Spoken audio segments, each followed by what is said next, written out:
A chuva começou antes mesmo que o corpo de Tiago Viana fosse levado para o cemitério de Santa Rosa da Bruma. Não era uma dessas tempestades tropicais que fazem a terra rugir e as pessoas correrem para fechar as janelas, mas sim uma garoa fina, persistente e silenciosa, que caía sobre os telhados antigos da vila, como se o céu não quisesse chorar alto demais para não acordar os mortos. As ruas de pedra desgastadas por décadas de passos escureceram rapidamente, e os pomares de macieiras que circundavam a região ficaram envoltos em uma neblina leitosa que subia do vale. O cheiro de terra molhada misturava-se ao fumo que saía das chaminés, criando uma atmosfera de melancolia que parecia pesar nos ombros de todos os presentes. Mariana Rocha caminhava logo atrás do caixão com a mão firme e protetora sobre o ombro de sua filha Cecília. A menina de apenas 7 anos usava um vestido preto que parecia um pouco grande demais para seu corpo franzino, e seus olhos grandes observavam o mundo com uma seriedade que não pertencia à sua idade. Cecília não chorava. Ela apenas observava seus sapatos de verniz afundarem no barro macio a cada passo, como se estivesse aprendendo a caminhar novamente em um mundo onde o chão já não era seguro. Mariana também não derramava lágrimas visíveis naquele momento, pois já havia esgotado seu estoque de pranto quando recebeu a notícia devastadora quando viu a carroça quebrada e as maçãs espalhadas pela ribanceira como pequenas manchas vermelhas no lodo. Tiago havia sido um homem bom, um trabalhador incansável, que amava a esposa com uma ternura silenciosa, mas que nunca teve coragem suficiente para enfrentar a sombra dominadora de seu irmão mais velho, Estevão. Nos últimos meses de vida, Tiago havia começado a notar o cansaço nos olhos de Mariana, o modo como as mãos dela estavam sempre ásperas, por causa da farinha e do calor excessivo do forno dos Viana, onde trabalhavam dia e noite para sustentar o prestígio da família. Não quero que você passe a vida inteira trabalhando para que outros fiquem com o seu nome. Ele havia sussurrado uma noite enquanto Cecília dormia e o fogo da lareira se apagava lentamente. Naquela época, Mariana não entendeu a urgência na voz do marido, mas agora aquela frase voltava como uma espinha atravessada na garganta, uma promessa interrompida por uma curva perigosa em uma estrada lamacenta. No cemitério, Estevão Viana colocou-se à frente de todos, com os ombros retos e as mãos cruzadas sobre o sobretudo escuro, recebendo os pêsames como se fosse ele o grande mártir daquela tragédia. Ele falava aos vizinhos sobre a vontade de Deus, sobre o perigo das estradas na época da colheita e sobre a necessidade de manter a padaria funcionando, pois o povo de Santa Rosa da Bruma dependia do pão da família Viana para sobreviver. Mariana observava-o de longe e sentia que ele não parecia um irmão destruído pela dor, mas sim um homem tomando posse definitiva de um território que agora lhe pertencia por completo. Dona Eunice, a mãe de Tiago e Estevão, permanecia ao lado do filho mais velho, com o rosto pálido e rígido, como se tivesse sido esculpido em cera fria. Ela havia perdido um filho, e a dor em seu peito era real, mas, quando seus olhos encontravam Mariana, não havia neles qualquer traço de consolo ou solidariedade feminina. Havia, em vez disso, uma espécie de censura muda, como se Mariana fosse a culpada por não ter dado a Tiago um filho homem que pudesse carregar o fardo da família, ou como se sua mera presença fosse um lembrete incômodo de um casamento que ela nunca aprovou totalmente. Cecília aproximou-se da beira da cova e apertou a mão da mãe com força, sussurrando que o papai teria frio ali embaixo, no escuro e na umidade. Mariana engoliu em seco, agachou-se para ficar na altura da filha e ajeitou uma mecha de cabelo úmido atrás da orelha da menina, prometendo que ele agora estava em um lugar onde o sol nunca se punha. Quando o enterro terminou, as pessoas retornaram para a vila em pequenos grupos, sussurrando frases curtas e vazias, que não serviam para sustentar ninguém na hora do desespero. Que Deus te dê forças, Pobre criança. Tiago era um santo. Eram as palavras que Mariana ouvia enquanto caminhava de volta. Mas ninguém dizia as palavras que ela realmente precisava ouvir. Ninguém dizia para ela vir morar em sua casa. Ninguém dizia que ela não estaria sozinha nas madrugadas frias. E ninguém se atrevia a desafiar a autoridade de Estevão, que já caminhava com passos de dono. Todos sabiam que Mariana vivia em um quarto pequeno, nos fundos da padaria. E todos sabiam que a partir daquele dia, sua permanência ali dependia exclusivamente da vontade do cunhado, um homem que media o valor das pessoas pelo que elas podiam produzir. Ao retornar para a padaria, Mariana sentiu o coração apertar ao perceber que o fogo do grande forno de pedra ainda estava aceso e rugindo, como se nada tivesse acontecido. A vida não havia parado por um segundo sequer em respeito à morte de Tiago. Os padeiros entravam e saíam com sacas de farinha, as bandejas de pão doce esfriavam sobre as mesas de madeira e o cheiro de fermento enchia o ar.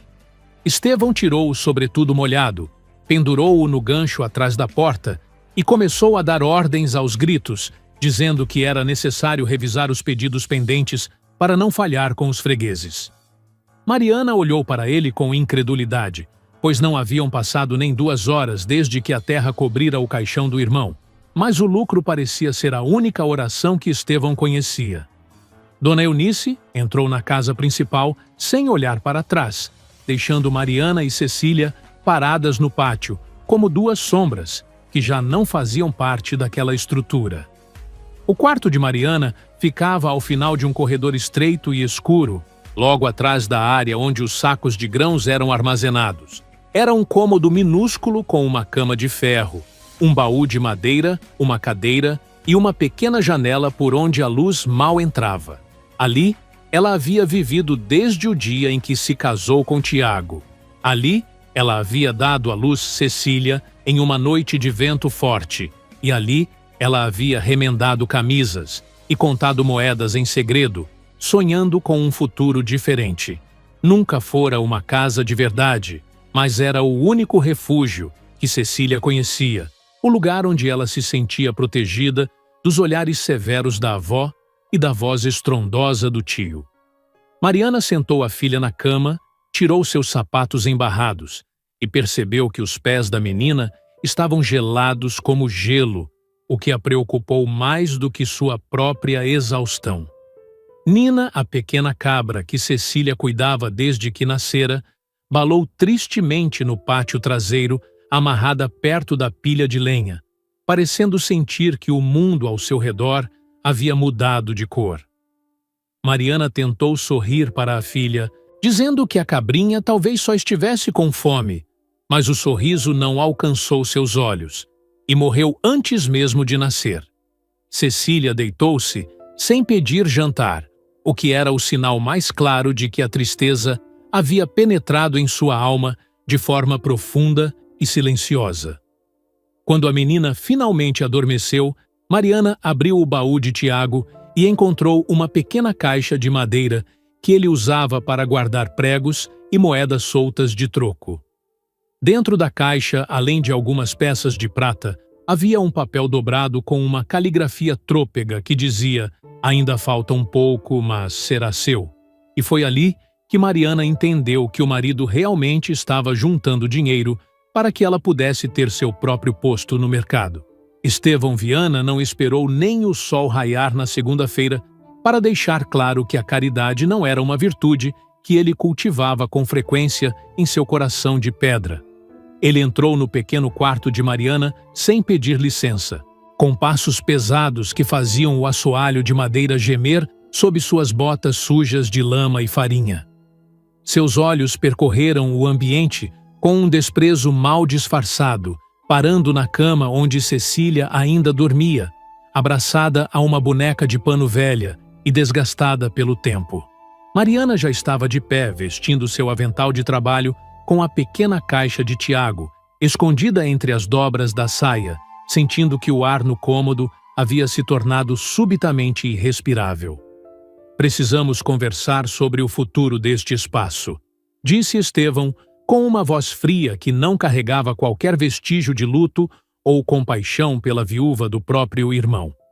Mariana pediu que ele falasse baixo para não acordar a criança, mas Estevão parecia não se importar com o descanso de ninguém, além do seu próprio, pois sua mente estava focada apenas na produtividade da padaria.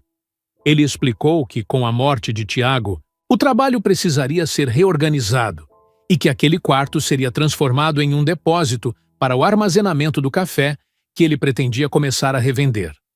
Você e a menina terão que desocupar este cômodo até o final da semana, afirmou ele, como se estivesse dando uma ordem rotineira para um de seus carregadores de carga. Mariana sentiu um frio subir pela espinha, um gelo que não vinha da umidade das paredes, mas da clareza cruel, com que percebeu que nunca fora vista como família por aquelas pessoas. Ela tentou argumentar que não tinha para onde ir, que não tinha parentes na vila e que havia trabalhado naquela padaria por anos a fio, desde antes do sol nascer até tarde da noite. Estevão soltou uma risada curta e seca, sem qualquer traço de alegria, lembrando-a de que ela havia vivido ali de graça, comido da mesa dos Viana e usado a lenha da padaria, sem nunca pagar um centavo de aluguel. Não transforme seu trabalho em uma dívida que temos com você, retrucou ele, cruzando os braços e bloqueando a única saída do quarto com seu corpo robusto e autoritário. Mariana sentiu o sangue ferver nas veias ao lembrar-se de quantas madrugadas passou sovando massa, até suas mãos sangrarem de quantas vezes cuidou de Dona Eunice, quando ela estava doente, e de como assumiu as vendas no mercado, quando Tiago estava exausto. Tudo o que ela havia dado de si para aquela família estava sendo reduzido naquele momento a um prato de comida e a um teto furado, como se ela fosse apenas uma ferramenta que havia perdido a utilidade. Cecília acordou assustada com o tom de voz do tio e sentou-se na cama, puxando a manta para perto do peito, com os olhos arregalados de medo diante da figura imponente que gritava com sua mãe.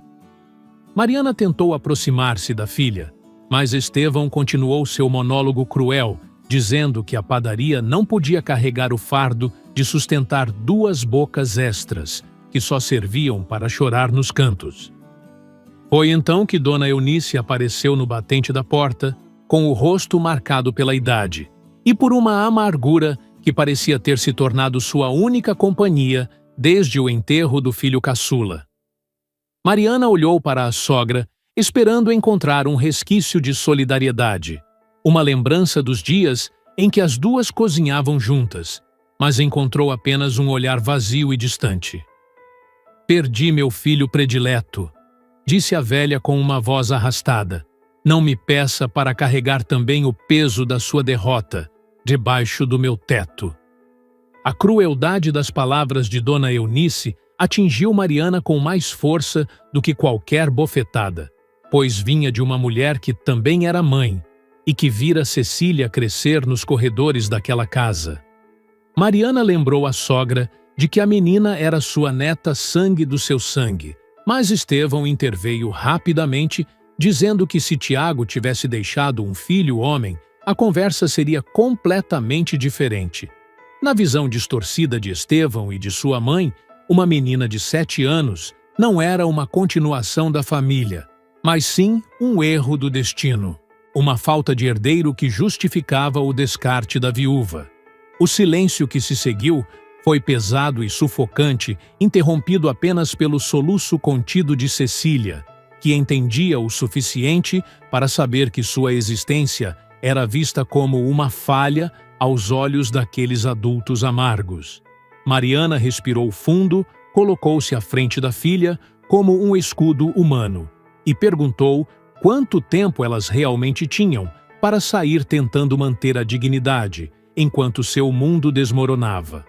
Estevão deu-lhe 3 dias, afirmando que era mais tempo do que muitas pessoas recebiam em situações semelhantes, e avisou-a para não falar mal da família na vila, pois o nome dos Viana era respeitado. Mariana olhou-o nos olhos e respondeu que o povo da vila também conhecia o sabor do pão que ela fazia, e que o respeito não se impunha apenas com um sobrenome, mas com caráter. Estevão franziu a testa por um segundo, sentindo uma pontada de incerteza diante da coragem inesperada de Mariana, mas saiu do quarto sem dizer mais nada, sendo seguido pela mãe, que nem sequer se despediu da neta. Quando a porta finalmente se fechou, Cecília correu para os braços da mãe e chorou, como se seu pequeno coração estivesse partindo-se em 1000 pedaços, perguntando por que eles não gostavam dela. Mariana abraçou-a com força, sentindo o tremor no corpo da filha, e prometeu que elas encontrariam um lugar onde o valor de uma pessoa não fosse medido pelo fato de ser homem ou mulher. Ela passou o restante daquela noite em claro, observando o fogo da padaria brilhar pela fresta da porta e percebendo que aquele fogo nunca havia sido dela, mas apenas um calor emprestado, que agora lhe era cobrado com juros de desprezo. Ela começou a reunir as poucas coisas que possuíam: uma manta velha, 2 vestidos para a menina, um xale escuro, a caixa de Tiago, um molde de ferro que fora de sua mãe, e um pouco de sal. Não havia muito o que levar além de memórias e uma dor latente, mas Mariana sabia que o molde de ferro era o item mais precioso, pois sua mãe sempre dizia que se não houvesse farinha para a fartura, que ao menos houvesse forma para a dignidade. Ela olhou para a janela e viu a neblina cobrindo o Morro da Bruma, um lugar que muitos consideravam amaldiçoado ou perigoso, mas que para ela começava a parecer a única saída possível. Mariana lembrou-se de seu pai Itamar Rocha, que havia trabalhado como guarda florestal naquela montanha e que sempre dizia que a mata protegia aqueles que sabiam ouvir seu silêncio. Ela não tinha um plano perfeito, não tinha dinheiro suficiente e não tinha forças sobrando, mas tinha uma filha que precisava aprender que o mundo era maior do que a maldade de um tio ganancioso e de uma avó amargurada. Antes que o primeiro raio de sol conseguisse perfurar a neblina densa de Santa Rosa da Bruma, Mariana e Cecília já estavam do lado de fora da padaria, prontas para enfrentar o desconhecido. Mariana carregava o essencial em uma carretinha velha, que Tiago havia consertado anos atrás, enquanto Cecília segurava a corda de Nina, a cabrinha que parecia ser a única feliz com aquela partida matinal. Elas caminharam pelos fundos da vila para evitar os olhares curiosos dos vizinhos e o julgamento daqueles que ainda acreditavam que o silêncio era a melhor forma de lidar com a injustiça. O cheiro de pão fresco que saía das chaminés das casas vizinhas trazia uma pontada de nostalgia, mas Mariana não olhou para trás, pois sabia que o passado agora era uma porta trancada por dentro. No caminho, Isabel, a costureira viúva, que sempre fora gentil com Mariana, apareceu à porta de sua pequena casa e entregou-lhe um pacote de tecido contendo agulhas, linhas e meias de lã para a menina. Isabel não fez perguntas difíceis, pois os olhos de Mariana já contavam toda a história de expulsão e desamparo, que a vila inteira logo começaria a sussurrar nos cantos. Se precisar de um sinal, deixe um lenço no corrimão da Ponte Velha, sussurrou a costureira, abraçando Cecília e entregando-lhe um doce de leite envolto em papel de seda, um luxo raro naqueles tempos. Mariana agradeceu com um aceno de cabeça, pois as palavras pareciam estar presas em algum lugar profundo de seu peito, impedidas de sair pela necessidade de manter-se firme diante da filha. Elas seguiram em direção ao Morro da Bruma, onde o caminho tornava-se cada vez mais íngreme, as pedras mais escorregadias e o ar mais frio conforme a altitude aumentava e a civilização ficava para trás. Cecília caminhava com passos lentos, apertando contra o peito uma boneca que Mariana fizera com sobras de tecido, perguntando se o papai saberia encontrá-las naquele lugar tão alto e escondido.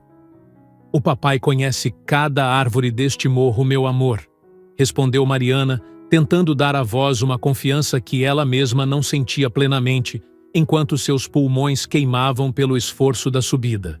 A carretinha parecia pesar 100 quilos a cada metro percorrido, e as rodas de madeira rangiam de forma desesperadora contra o cascalho úmido da trilha que levava à antiga estação de guarda florestal. Nina, a cabra, parava a cada 5 minutos para comer um pouco de musgo ou um arbusto rasteiro indiferente ao drama humano que se desenrolava ao seu redor, o que arrancava pequenas risadas cansadas de Cecília. Quando finalmente avistaram a velha estação, o coração de Mariana afundou por um momento, pois o lugar estava em um estado de abandono muito pior do que ela recordava de suas visitas na infância. O telhado de ardósia tinha buracos escuros, a porta estava pendurada por apenas uma dobradiça enferrujada, e o mato havia tomado conta de todo o pátio, transformando a construção em uma sombra do que um dia fora. Entrar na estação foi como entrar em um túmulo de memórias. O cheiro de mofo, cinzas antigas e madeira podre era quase insuportável. E o vento assoviava pelas frestas das paredes de pedra como um fantasma inquieto.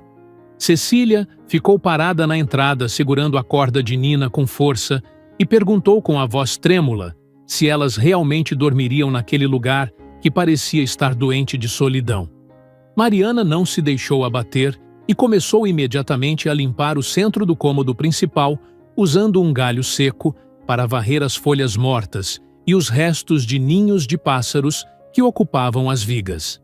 Ela montou um acampamento improvisado em um canto onde o telhado parecia mais firme, estendendo as mantas sobre uma camada de palha seca que encontrou em um anexo nos fundos.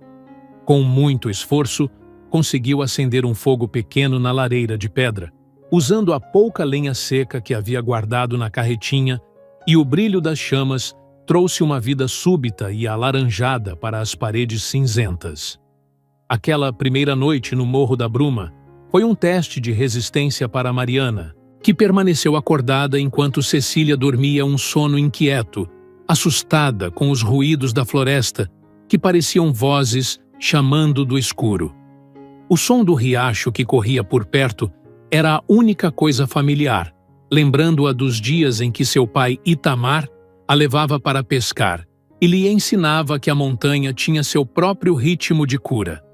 Mariana olhou para suas mãos, que agora estavam sujas de fuligem e terra, e sentiu uma força estranha começar a brotar de sua própria vulnerabilidade, uma determinação que ela nunca soube que possuía. Ela não tinha mais o forno da família Viana, não tinha mais o prestígio do sobrenome e não tinha mais o conforto da vila, mas tinha o silêncio da montanha e a liberdade de não precisar mais se desculpar por existir. Na manhã seguinte, a neblina era tão densa que elas mal podiam enxergar os troncos das macieiras selvagens que cresciam ao redor da estação, árvores tortas e cobertas de líquen que pareciam esquecidas pelo mundo.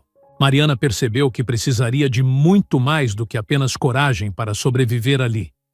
Precisaria de alimento, de água limpa e de uma maneira de tornar aquele lugar habitável antes que as chuvas de inverno chegassem com força total.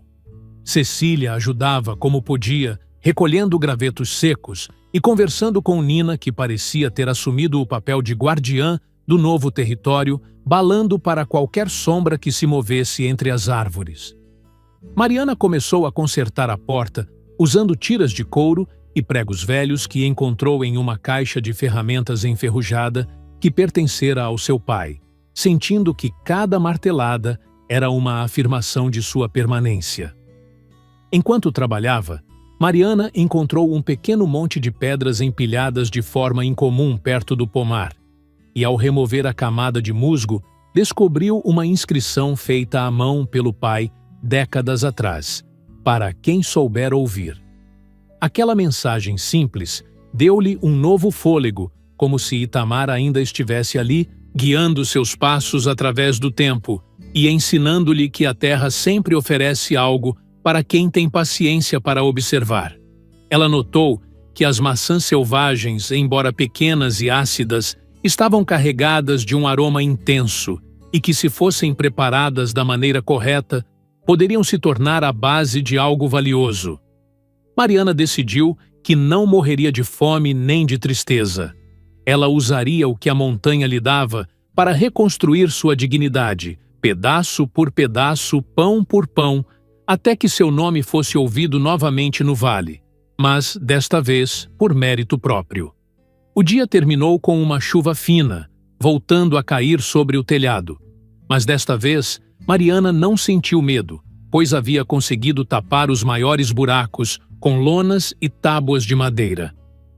Ela sentou-se ao lado de Cecília, perto do fogo, dividindo um pedaço de pão seco e uma maçã assada, observando o reflexo das chamas nos olhos da filha, que agora pareciam um pouco mais tranquilos.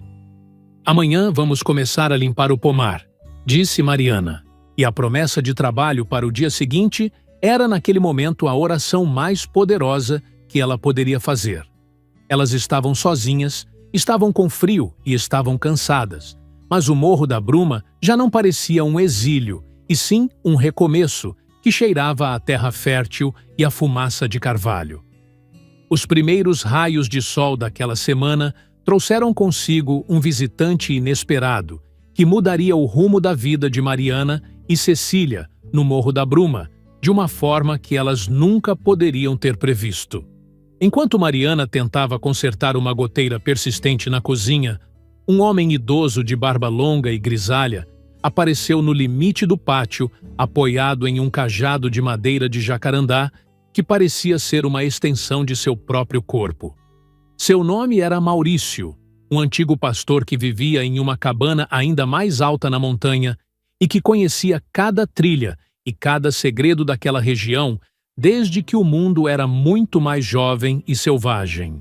Ele observou o trabalho de Mariana em silêncio por longos minutos, antes de soltar um pigarro seco, que fez Cecília se esconder atrás das pernas da mãe, com o coração batendo rápido. "Você tem os olhos do Itamar, mas não tem a mesma habilidade com o martelo", disse Maurício, com uma voz áspera que carregava o peso de muitos invernos solitários e de muita sabedoria acumulada. Mariana não se ofendeu com a observação direta do velho, pois sabia que ele estava certo e que sua luta contra a degradação da estação de guarda florestal era até então uma batalha de pura força de vontade e pouca técnica. Maurício aproximou-se, examinou a estrutura do telhado e começou a dar instruções simples sobre como encaixar as ardósias, de forma que o vento não as arrancasse na próxima tempestade que se formava no horizonte. Ele não pediu nada em troca, nem comida, nem dinheiro. Apenas aceitou uma caneca de café forte que Mariana preparou no fogão, a lenha improvisado, observando a menina e a cabra com um olhar curioso. Com a ajuda de Maurício, Mariana aprendeu a identificar quais árvores do pomar precisavam de poda urgente e quais deveriam ser deixadas em paz para que pudessem se recuperar sozinhas das pragas que as assolavam há anos. Ele mostrou-lhe onde encontrar água mais pura em uma nascente escondida atrás de uma formação rochosa e como usar certas ervas da mata para curar os arranhões que Cecília ganhava constantemente ao explorar o terreno. O velho pastor tornou-se uma presença constante e silenciosa, aparecendo sempre que o trabalho se tornava pesado demais para uma mulher sozinha, trazendo consigo histórias de um tempo em que o Morro da Bruma era o coração pulsante da economia de Santa Rosa da Bruma.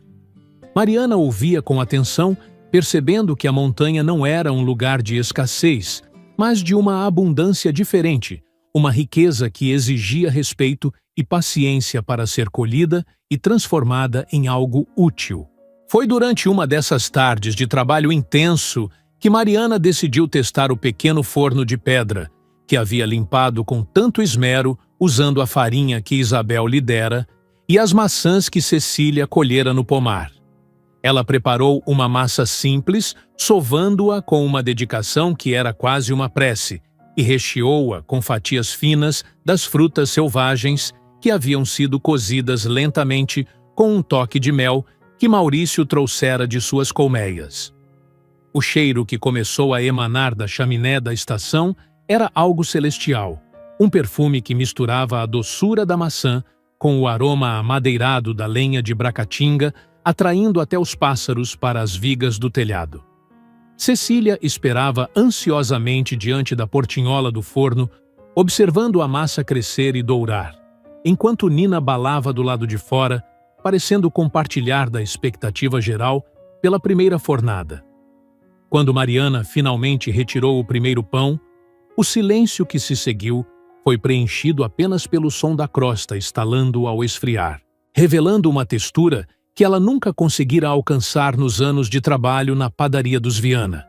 O sabor era uma explosão de contrastes, a acidez vibrante das maçãs da montanha equilibrava-se perfeitamente com a doçura do mel e o toque rústico da massa feita à mão, criando algo único e inesquecível. Maurício provou um pedaço pequeno, mastigou devagar com a seriedade de um juiz e acenou com a cabeça positivamente, dizendo que aquele pão tinha o sabor da resistência e da névoa que protegia o morro. Mariana sentiu as lágrimas finalmente virem aos olhos, mas desta vez eram lágrimas de triunfo, pois ela havia criado algo que não pertencia a ninguém, além dela e de sua filha. Cecília sugeriu que o pão deveria ter um nome especial, algo que fizesse as pessoas da vila entenderem que ele vinha de um lugar mágico, e assim nasceu a ideia do Pão da Névoa. Elas passaram os dias seguintes preparando mais fornadas, usando as cestas que Maurício tecera com vime para organizar o estoque, enquanto Mariana planejava como levar aquele tesouro até o mercado de Santa Rosa da Bruma. A menina desenhou etiquetas simples, usando pedaços de papel e carvão, retratando a montanha, a estação, e, claro, a cabra Nina em cima de uma pedra, o que dava ao produto um toque de inocência e charme irresistível. Mariana sentia que estava recuperando sua identidade não como a viúva de Tiago ou a cunhada de Estevão, mas como Mariana Rocha, a padeira do Morro da Bruma. No dia em que Mariana decidiu descer ao mercado pela primeira vez, desde que fora expulsa, o coração de Cecília batia tão forte que parecia querer pular para fora do peito de tanto entusiasmo e ansiedade. Elas acordaram quando a lua ainda estava alta no céu, carregando a carretinha com os pães frescos, cuidadosamente envoltos em panos de linho brancos que Isabel havia costurado especialmente para a ocasião. Maurício apareceu na neblina para desejar boa sorte e entregou a Mariana um pequeno canivete de prata que pertencera à sua falecida esposa, dizendo que uma mulher que caminha sozinha na floresta precisa de uma proteção extra. A descida foi muito mais rápida do que a subida, mas Mariana sentia que a cada metro percorrido em direção à vila, o peso do julgamento dos outros tornava-se novamente presente em seus ombros. Ao chegarem à praça central de Santa Rosa da Bruma, o movimento já era intenso, com os produtores rurais montando suas bancas e o cheiro de café novo misturando-se ao odor característico de cavalos e couro.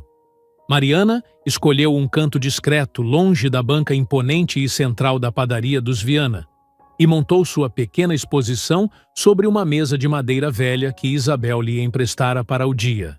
Cecília ajudava a organizar as etiquetas, garantindo que o desenho da cabra Nina estivesse bem visível para atrair as outras crianças que passavam com suas mães, enquanto Mariana mantinha o olhar baixo e focado no trabalho.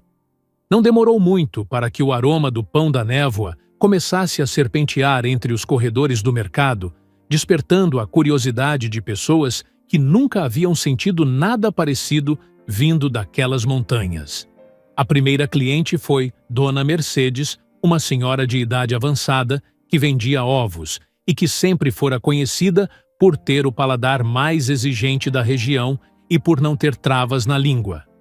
Ela provou um pedaço pequeno que Mariana oferecia para degustação, e seus olhos se arregalaram sob as pálpebras pesadas, seguidos de um silêncio que fez Cecília segurar a respiração por longos segundos. "Este pão tem gosto de infância e de coisa verdadeira", exclamou a velha em voz alta, atraindo a atenção de vários transeuntes que passavam por perto com suas cestas vazias. Em poucos minutos, uma pequena fila começou a se formar diante da banca de Mariana, e as moedas começaram a tilintar na pequena caixa de lata. trazendo uma sensação de alívio e esperança que ela não sentia há muito tempo. No entanto, o sucesso inicial de Mariana não passou despercebido por Estevão Viana, que observava a cena de longe, com o rosto vermelho de uma raiva que ele mal conseguia conter diante de seus próprios fregueses. Ele não podia acreditar que a mulher que ele expulsara como um estorvo estava agora competindo com ele em plena praça pública e com um produto que parecia estar encantando a todos. Estevão aproximou-se da banca de Mariana com passos pesados, acompanhado por Adriano, um de seus empregados mais jovens, que carregava uma expressão de profundo desconforto por estar participando daquela intimidação.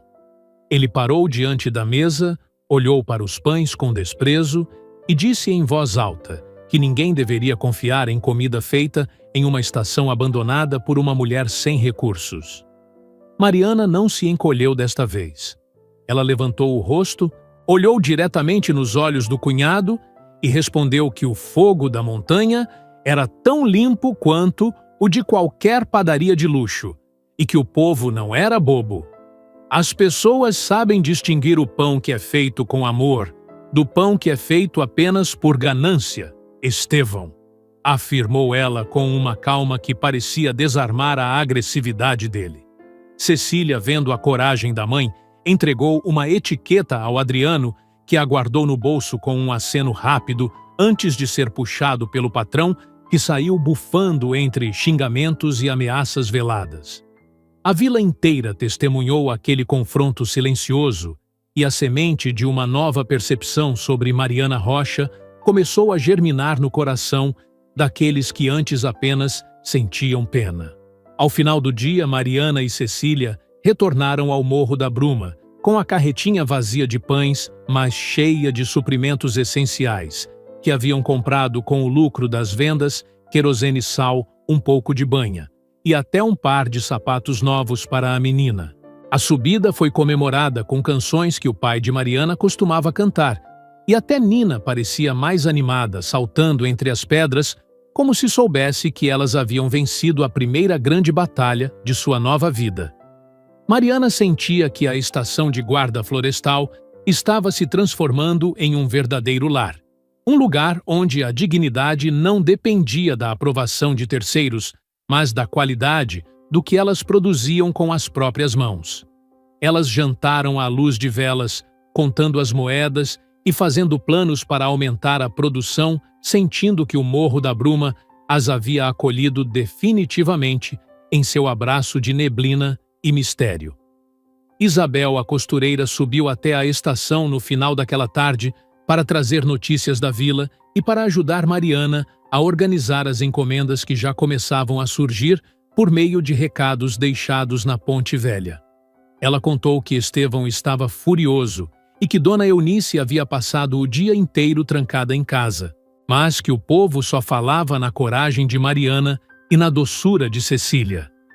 Mariana agradeceu à amiga pelo apoio constante e percebeu que, aos poucos, uma rede de solidariedade silenciosa estava se formando ao seu redor, composta por pessoas que também conheciam a dor da exclusão.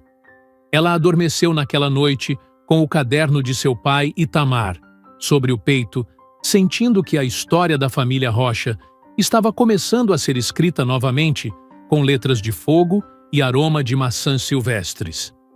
A natureza, porém, tem uma forma peculiar de testar a resolução humana, e o outono tardio trouxe consigo uma tempestade que Santa Rosa da Bruma não via há pelo menos 30 anos de história documentada. A chuva caiu ininterruptamente por 4 dias e 4 noites, transformando os riachos tranquilos em torrentes furiosas que arrancavam árvores centenárias pelas raízes e as jogavam como palitos de dente contra as pontes de madeira. O caminho principal que ligava a vila ao resto do estado, essencial para o transporte de café e para a chegada de mantimentos básicos, foi completamente destruído por um deslizamento de terra gigantesco que bloqueou a passagem.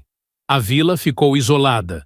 O estoque de farinha da padaria dos Viana começou a escassear por causa da umidade que invadiu os depósitos, e a fome começou a mostrar sua face pálida nas casas mais pobres. Estevão, Viana, desesperado com o prejuízo e incapaz de resolver o problema por conta própria, tentava organizar grupos de homens para limpar o caminho, mas a terra continuava cedendo a cada nova enxurrada, tornando o trabalho inútil e perigoso. No Morro da Bruma, Mariana e Cecília também sofriam com o isolamento, mas a preparação que Maurício lhes ensinara fez com que tivessem lenha seca o suficiente e um pequeno estoque de grãos que resistia à umidade. Foi durante uma dessas noites de chuva intensa que Mariana, consultando o caderno de seu pai, Itamar, percebeu que havia um antigo caminho secreto, usado pelos indígenas e guardas florestais há séculos, que poderia contornar o deslizamento. Era uma trilha estreita e difícil que passava por áreas rochosas mais estáveis, mas que exigia um conhecimento profundo do terreno para não se perder na imensidão branca da névoa. Mariana decidiu que não podia ficar parada enquanto a vila passava necessidade, mesmo depois de tudo o que haviam feito com ela e com sua pequena filha, pois seu pai sempre dizia que o Morro da Bruma era a sentinela do povo. Com a ajuda de Maurício e o faro apurado de Nina, que parecia guiar os passos de todos, com uma precisão instintiva, elas começaram a desbravar a trilha esquecida, marcando as árvores e removendo os obstáculos mais pesados. Cecília, apesar do medo, carregava as pequenas bandeiras de pano que usavam para sinalizar as curvas perigosas, sentindo que estava participando de uma missão de resgate de proporções heróicas. Após horas de esforço físico exaustivo, elas finalmente conseguiram chegar ao outro lado do deslizamento, encontrando o caminho livre para a vila vizinha, onde os suprimentos ainda estavam disponíveis e o transporte funcionava normalmente. A notícia de que a viúva de Tiago Viana havia encontrado uma rota de escape espalhou-se pela vila como um incêndio em pasto seco, e o padre Antônio, junto com o prefeito da cidade, subiu ao morro para pedir a ajuda de Mariana.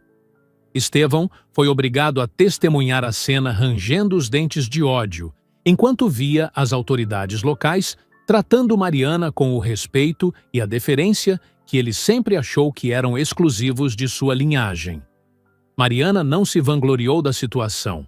Ela apenas impôs uma condição: que o caminho fosse usado para trazer comida para todos, sem distinção de classe ou sobrenome, e que a padaria dos Viana não tivesse o monopólio da distribuição. O prefeito concordou imediatamente e logo uma fila de voluntários começou a subir a trilha marcada pelas bandeiras de Cecília, carregando cestas de pães-remédios e esperança para a população isolada. O pão da névoa tornou-se, durante aqueles dias de crise, o principal sustento de Santa Rosa da Bruma, e a estação de guarda florestal transformou-se em um centro de operações improvisado, onde o calor do forno nunca se apagava. Isabel e outras mulheres da vila subiram para ajudar na produção, criando uma linha de montagem humana que trabalhava em harmonia, rindo e conversando enquanto a chuva continuava a martelar o telhado. Mariana sentia que a estação estava finalmente cumprindo seu propósito original de proteger e servir, e o Morro da Bruma parecia vibrar com uma energia nova, uma vida que brotava da cooperação e não da competição desenfreada. Cecília era a pequena líder dos carregadores, indicando o caminho seguro e garantindo que ninguém se perdesse na névoa, acompanhada sempre pela fiel Nina, que se tornara a mascote oficial da vila. No entanto, o caráter de um homem como Estevão Viana não muda facilmente apenas porque a situação exige, e sua inveja transformou-se em uma obsessão perigosa, conforme ele via seu império desmoronar diante da força de Mariana. Em uma noite em que o cansaço fizera todos dormirem profundamente, na estação Estevão subiu a trilha em segredo, escondido nas sombras da floresta, com a intenção de sabotar o forno de pedra de Mariana e acabar com sua produção. Ele carregava consigo uma substância amarga, que pretendia misturar à massa algo que não mataria ninguém, mas que tornaria o pão intragável e arruinaria a reputação que Mariana construíra com tanto sacrifício. O que ele não contava era com a vigilância de Nina, que dormia perto da entrada do depósito, e que começou a balar estrondosamente assim que detectou o cheiro de um estranho em seu território sagrado. O barulho da cabra acordou Maurício, que dormia no sótão, e Mariana, que correu para o pátio com uma lanterna na mão, encontrando Estevão agachado perto das sacas de farinha, com a mão estendida para cometer o crime. A vergonha de ser pego no ato foi visível no rosto dele, que tentou inventar uma desculpa esfarrapada sobre estar preocupado com a segurança das instalações, mas os olhares de desprezo de todos ao redor foram suficientes para condená-lo. Adriano, o jovem empregado que o acompanhara no mercado, também apareceu na estação e revelou diante de todos que Estevão vinha usando farinha de má qualidade e guardando o lucro em segredo enquanto a vila sofria com a escassez. O castelo de mentiras dos Viana desmoronou ali mesmo sob a luz fria da madrugada no Morro da Bruma, e a autoridade de Estevão evaporou-se como a névoa diante do sol da manhã. Dona Eunice, movida pelo remorso, subiu a montanha e testemunhou a queda moral do filho, pedindo perdão a Mariana e Cecília por sua cegueira diante da ganância de Estevão.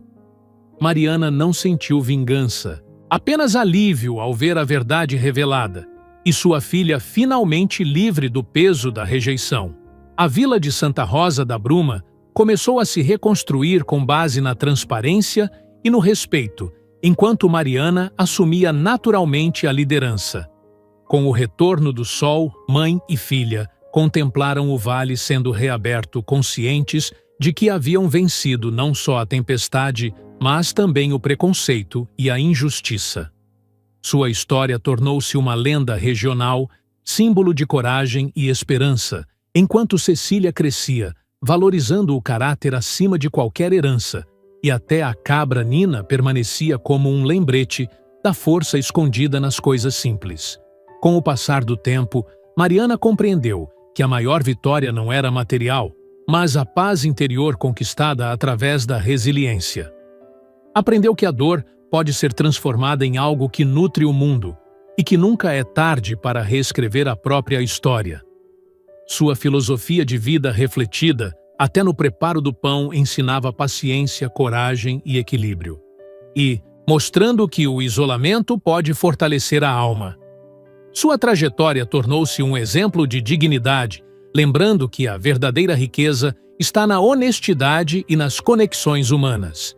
Cecília, por sua vez, revelou a importância de manter a simplicidade e a intuição vivas, enquanto a história de ambas reforça que viver com propósito significa levantar-se após as quedas e transformar desafios em esperança, provando que o amor à verdade e a dedicação são as maiores forças que existem. Mun eksä oli kuitenkin niinku 39 tai nyt 40 varmaan täytti. Joo. Niin sit mä aina mietin silleen, että ei se on niin justiinsa. Kun ei voi tietää, se riippuu niin paljon. Sitten tuolla saattaa tulla vastaan, tiedättekö te, joku, joka on niinku 35 ja se näyttää niinku 45-vuotiaalta.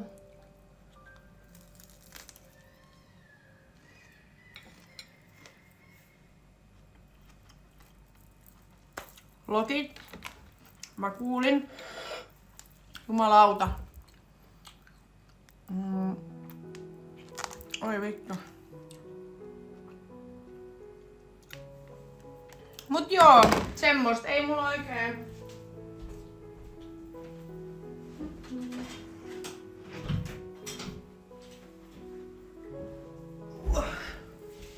Ei mulla oikein silleen taksvio. Mulla on se ripsijuotu torstaina. Sit mun äiti ehkä tulee käymään joku päivä. Mun synttärit oli siis viikonloppu, mä en saa tuota otsikkoa vaihdettua. Niin mun äiti tulee ehkä käymään joku päivä. Moi Dino Raukka ollut tänään hammaslääkärissä. poistettu 4 hammasta. Mulla on pupunen. Miettikää sen vuosi sitten käyty sen kanssa poistaa hampaita ja taas. Se oli sanonut se eläinlääkäri, että se on niin vanha jo, että ne menee nopea.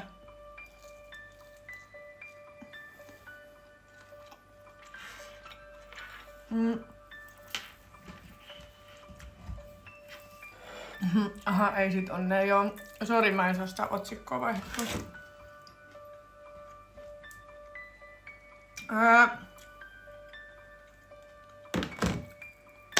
Sitten torstaina on se ripsihuolto. Äiti sanoi, että se voisi tulla käymään joku päivä. Sitten lauantaina on Emman synttärit. Mä oon kutsunut Isbe ja Niina tähän mun luokse. Että katsotaan, että juodaan vähän viiniä ja käytäs siellä. Mut mä en haluis juoda tiettekö silleen, että mä lähden niinku dokaa tai mä oon niinku aamuun asti missään.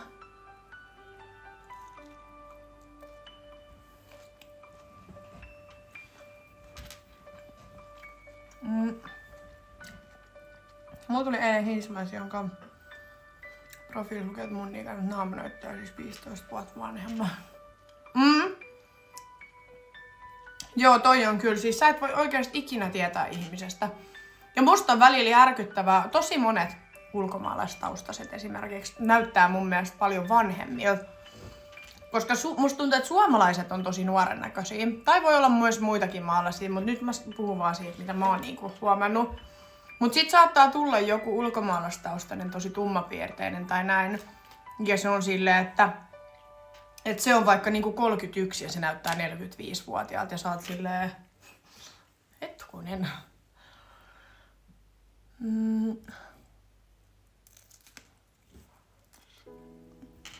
Mä en laita Modexori ketään, ketä mä en tiedä.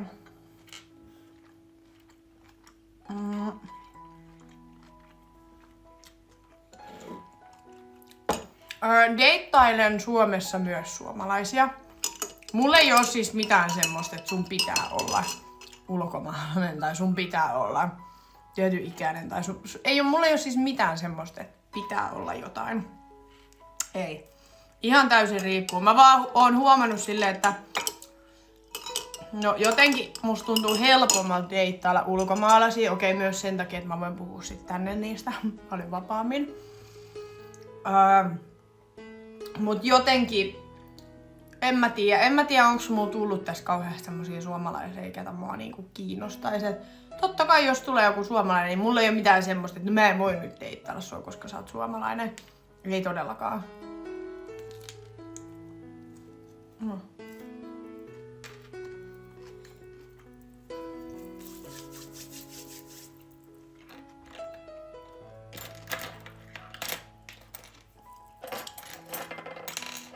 Mut joo, en tiedä. Nyt musta tuntuu, mä en jaksa niinku... En mä tiedä. Mä en tiedä oikein mikä olo mulla tällä hetkellä on. Tietysti mä oon 2 päivää ollut ihan jotenkin paskana. Siis ihan silleen niinku... Tietysti koko elämä masentaa kaikki. Musta tuntuu, että sit mä oon niinku 2 päivää vaan silleen... Mulla on myllännyt tietysti kaikki asiat mun päässä vaan silleen, mä vaan mietin koko ajan, mitä mä teen tän kanssa, mites tää. Mun pitää saada nyt asioita jotenkin eteenpäin ja kukaan ei sitä voi tehdä mun puolesta, mun täytyy se tehdä. Mut sit en mä tiedä jotenkin, mä en tiedä onko mulla tullut jotkut sellaiset darra-ahdistukset tai semmoset, mitä mulle ei ole siis aikaisemmin tullut. Niin musta tuntuu, että nyt mulla on jotenkin ollut tosi pahat niinku nää 2 päivää. Niin. En tiedä. On kaikki vaan niinku myllää päässä. Mä oon ollut sillä, että vittu, mä en tiedä mitä mä teen niinku mun elämälläni. Kyllä se tästä varmaan menee ohi, mutta mä en jotenkin tykkää tästä olosta, mikä tässä on ollut. Joo, niin mä veikkaan kanssa, että tää on darra-ahdistusta. Enkkupojan kanssa ollaan juteltu kyllä niinku päivittäin vieläkin. Se sanoi, että sillä on hirveä kiire ja tarttis taas samanlaisen reissun kuin hänellä oli viimeksi. Et hän sanoi, että hänellä oli niin kiva jotenkin relaxing niinku reissu tänne. Ja se sanoi, että kaipais nyt jo uutta tommosta. Että sanoi, että munkaan oli niin kivaa. Ja sit se just laittoi tossa yksi päivä mulle viestiä, että vituttaa ihan sikana tää meidän välimatka. Et koska meillä on niin hyvä kemia ja meillä on niin että on jotenkin tuntuu haasteelliselta tää koko keissi siis silleen, että meidän pakko niinku aina, toisen on pakko aina ottaa jotain lomaa ja lähteä sinne toiseen maahan, missä toisella ei ole mitään muuta kuin se toinen. Mäkin sanoin sitä, että se olisi ihana deittailla, tiettekö te silleen, että me voitais nähdä aina välillä.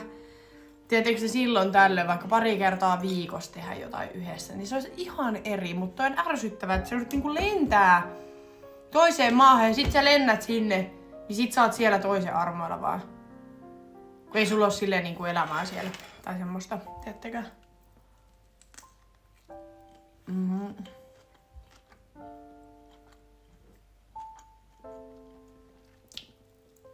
Mut joo.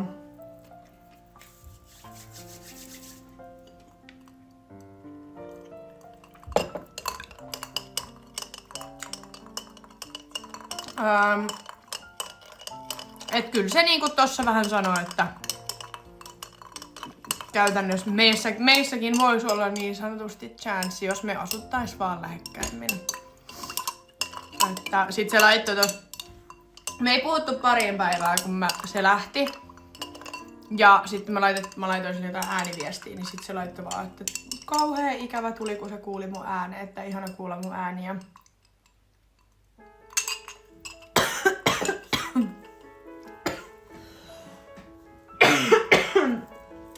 Nyt mä kuolen.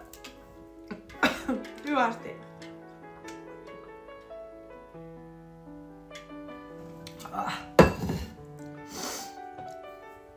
Mut joo. Onhan se harmillista. Ja sitten miten se ottelija Afrikan reissu? Mä itse asiassa just tässä liven alussa sanoin siitä, että mä puhuin sen kai itse asiassa tänään. Kun sillä piti olla se matsi huhtikuun 10. päivä. Mut kun silloin se nenä murtunut, niin se ei saa otella vielä nyt siinä. Eli siihen on tullut nytten ratkaisu. Eli hän ei saa otella vielä. Mutta hänellä on tullut uusi ottelu, mikä on sitten Nigeriassa kesäkuussa. Ja sit kun mä laitoin silleen, että et sä et meinaa nyt otella siellä Etelä-Afrikassa, niin sit se laittoi vaan, että eiks mulle Nigeria kelpaa. Sit mä olin silleen, käy, että en mä tiennyt, että onks mun kutsu voimassa sinne. Sit se oli vaan, että on sun kutsu voimassa sinne, mutta siihen on nyt pari kuukautta aikaa. Mut kyllä mä haluaisin lähteä siellä käymään sitten. Niin se siirtyi nyt kesäkuun niin sanotusti puoleen väliin.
Joo, ei, kyllä mä voin tälleen kertoa. Mut mä en nyt ymmärrä, oottakaa noin miettii nyt jotain duunijuttuja.